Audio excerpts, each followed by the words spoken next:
Hello and welcome to this week's Speedrun. This week in gaming, a whole bunch of publishers are getting blockchained up, and Game Freak might be forcing fans to catch them all.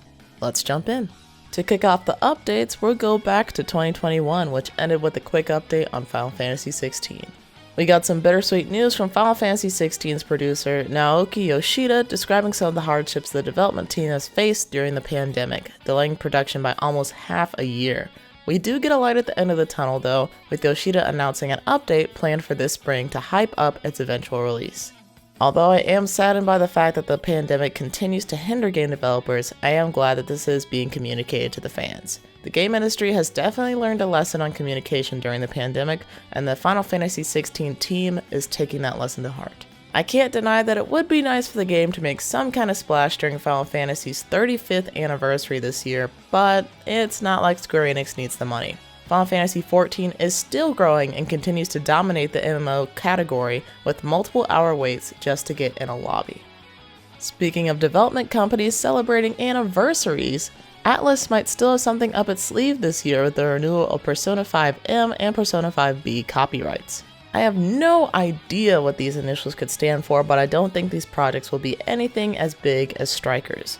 Many people, including myself, believe that Atlus will at least be unveiling Persona 6 this year, so I don't think we can expect a Persona 5 bowling anytime soon. Unless we're talking about beef bowls. CyberConnect 2 is expected to announce a game in February, or at least so goes the rumor on Twitter, and many people are thinking that the game will be a Bleach game. I think the chances of that happening are high, but I kinda want CC2 to wait. Demon Slayer is another sword fighting game where you fight demons with your friends, and it just came out, so there wouldn't be much deviation going for that. Plus, I think the combat in Hinokami Chronicles isn't quite as deep as its predecessor, Naruto Ninja Storm. I think it probably was the right call to simplify things, but I want a little more of a challenge in a CC2 game. We'll see if this rumor even holds any water come February.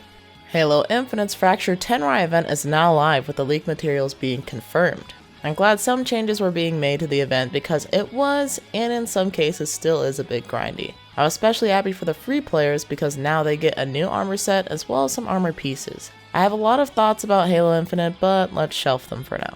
And to end the updates section, Samsung is bringing Stadia, GeForce Now, and Utomic to its smart TVs later this year.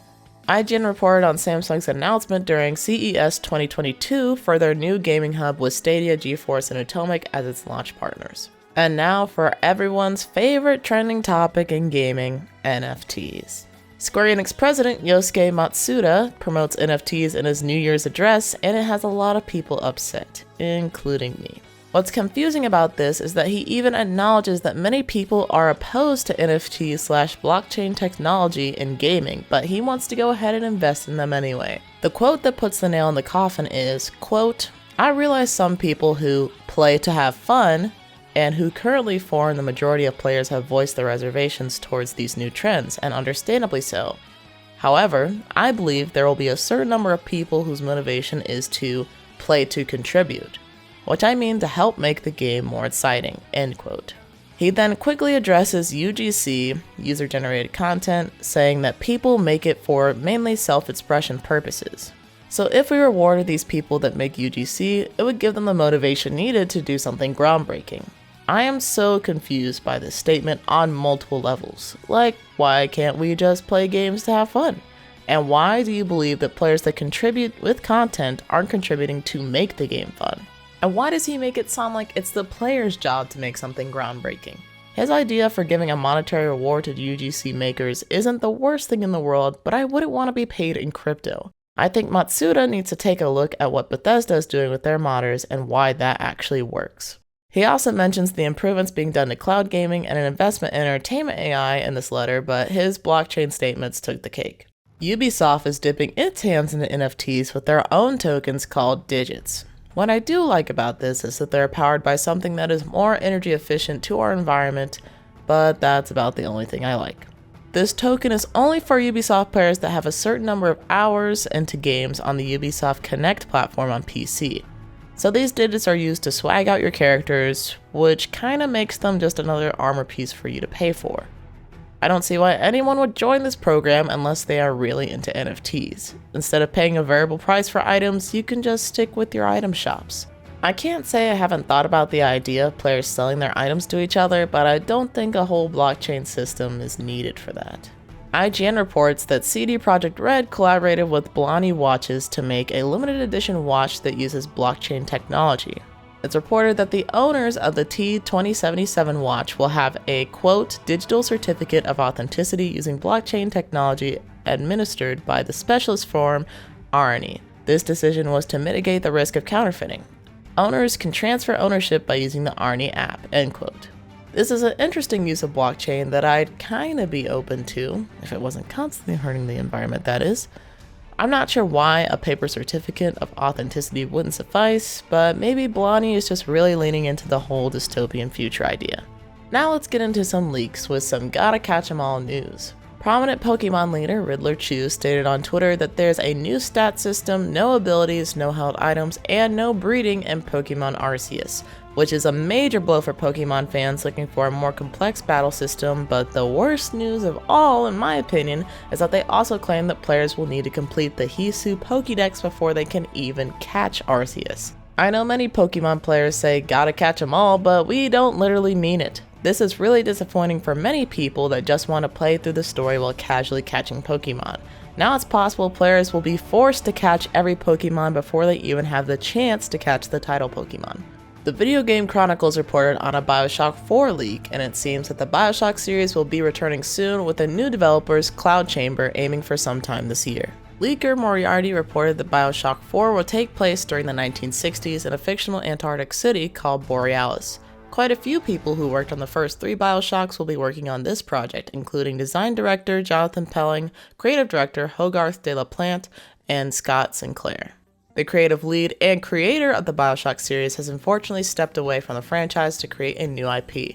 At this moment in time, his project is stuck in development hell with little hopes of getting out anytime soon. And for our uplifting story of the week, in 2021, Santa Claus needed an extra large sleigh. Shaquille O'Neal, aka Shaq, spread some holiday cheer by buying 1,000 PS5s and Nintendo Switches, among other things for kids in need this past Christmas. And now on to the games coming soon, starting with Xbox. We have some really great games coming to Game Pass this month, including Mass Effect Legendary Edition, Outer Wilds, and Gorogoa. Speaking of great games, have you ever wanted your nails to match your gaming mood? No? Well, you can do it! Xbox, oh my lord.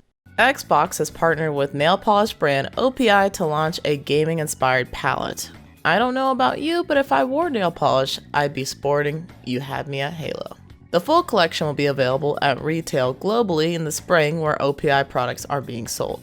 With every qualifying purchase, US fans can unlock hue-matched in-game content for Forza Horizon 5 and Halo Infinite starting February 1st. Now fans can ditch their Mountain Dews and get to painting their nails. Nobody Saves the World launches on Game Pass January 18th. Ian Campbell, the lead designer from Drinkbox Studios, says, quote, "Nobody Saves the World is our take on the ARPG. You start as a little baby thing called Nobody, but soon gain the ability to take on more and more forms. There's over 15 total, including a zombie, horse, bodybuilder, and dragon." End quote. You can mix and match abilities to create combos like a fire-breathing zombie or a galloping bodybuilder to save the world by completing quests and exploring dungeons. Now let's head over to PlayStation, where they've been quite busy. The PlayStation VR 2 has officially been announced. The VR headset has a lot of now familiar features to headsets like the Oculus Quest 2. The need for multiple sensors has been eliminated due to the cameras being built into the headset with only one cord required for setup. While they were innovating, PlayStation also changed the PSVR 2 controllers to have an orb shape, saying that they, quote, "allow you to hold the controller naturally while playing with a high degree of freedom. There are no constraints with how you're moving your hands, providing developers with the ability to create unique gameplay experiences," end quote. I think the most exciting part about this is the ways that both the headset and the DualSense controller technology can be used to further immerse players in the game, as long as they don't get motion sick. To launch the new addition to the PlayStation family, called The Mountain, a Horizon-based VR game, was created in collaboration with Firespike Games and Guerrilla Games. They don't give us very much to chew on in the preview, but I am interested to see more, as always. While we wait to hear more about the PSVR 2, you can check out this month's PlayStation Plus games. Persona 5 Strikers, Deep Rock Galactic, and Dirt 5 are free to download this month, so grab them while you can. And Nintendo was pretty quiet this week, but I'm sure we can expect to hear from them soon with Pokemon Arceus coming out at the end of the month. Well, how was this week in gaming? What news did you hear that I missed, and what games have you been playing recently? Since we last spoke, I've started grinding on Halo Infinite, I'm a chapter away from finishing Demon Slayer Hinokami Chronicles, and I have just finished the very first Ace Attorney, which was a blast. I know I haven't done a playthrough in a while on this channel, so I'm looking around to see what games I missed from last year. If you have any suggestions, drop them down in the comments below. 2 things before I go. Definitely make sure to check out the holiday sales that are still going on for a ton of really cool games. And this is some breaking news. E3's in-person events have been canceled due to COVID with no word on whether the online events will take place yet. Alright, well that's it for me. I'll see you all in the next week of gaming.